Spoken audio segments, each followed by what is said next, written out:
Legend has it that every time an angel appears to a human, the very first words out of the angel's mouth are always the same. Be not afraid. But here's the part that people don't exactly realize. The angel isn't saying it to comfort you. It's a warning, because what you're actually looking at would literally shatter your mind if you saw it without that preparation. The thing is, we have paintings, we have sculptures, and we have centuries of art showing us what angels look like. Beautiful beings with soft wings and glowing halos.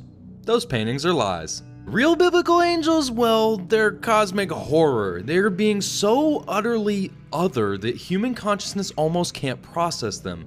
Multiple faces, infinite eyes that cover their entire bodies, wheels made of fire rotating through dimensions, wings that move in impossible geometric patterns, bodies made of pure celestial light that would incinerate anything unworthy of standing in their presence.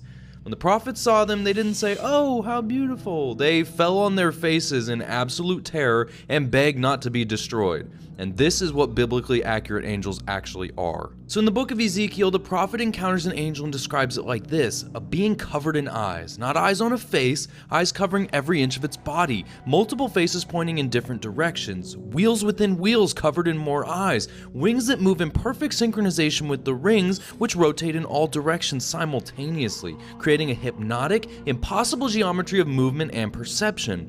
Ezekiel saw one and fell on his face in horror. This is the Ophanim, the throne angels. They're the chariot bearers of God, the highest order of celestial beings in Jewish mysticism. Their name means the Watchers, and they exist to observe all of creation simultaneously. Every eye represents awareness. They see past, present, and future all at once. They perceive dimensions we can't even conceptualize. But that's just one type of angel. Then there are the seraphim, the six-winged burning ones. Isaiah encounters them in the temple, and they're so radiant, so incandescent with divine fire that the very foundation of the building shakes. Their wings are described as burning with holiness, not metaphorically burning, literally wreathed in celestial flame that purifies and annihilates anything unworthy of God's presence. The seraphim are the closest beings to God in the celestial hierarchy, and when they move through heaven, reality warps around them. And when Isaiah saw him, he immediately cried out that he was unworthy and that his lips were unclean.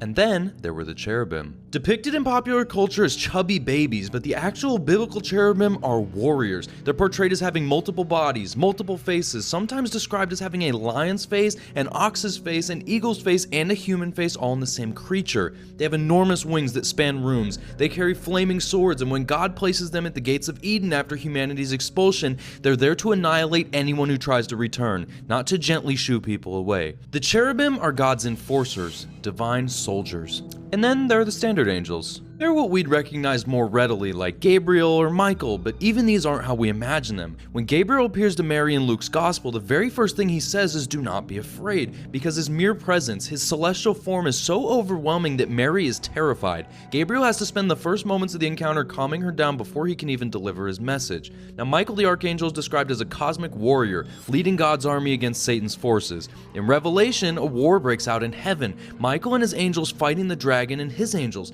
The description is apocalyptic, violent, and cosmic. Michael isn't gentle, he's militant. He's the embodiment of divine will made manifest. So here's what makes biblically accurate angels so mystically profound. They exist in a completely different mode of being than humans do. They operate outside of normal physics. They perceive reality differently, with infinite eyes from infinite angles, seeing what cannot be seen. They're beings of pure light and fire made of celestial substance that exists partially outside of our three-dimensional space. So when humans see them, not in paintings but really encounter them, the consistent reaction is terror followed by awe. The angels have to tell people, be not afraid, because human consciousness almost can't process what it's witnessing. It's too much, too real, too powerful, and too other. In Jewish mysticism, an angel is an emanation of God's name, literally a manifestation of divine attributes given form and agency. And when an angel appears, you're not meeting a servant of God. You're encountering a piece of God's will made visible in a form consciousness can almost handle.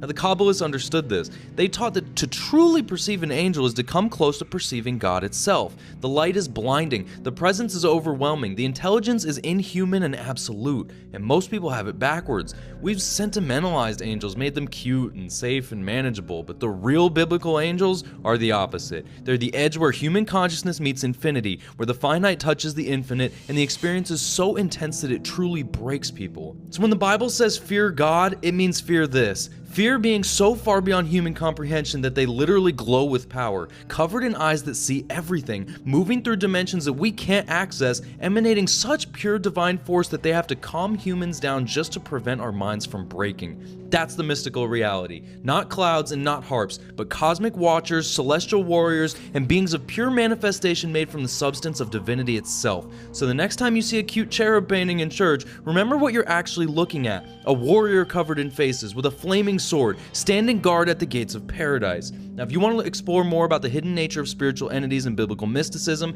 make sure to like the video, let me know what you think about these biblically accurate angels in the comments below, and follow for more deep dives like this. Till next time.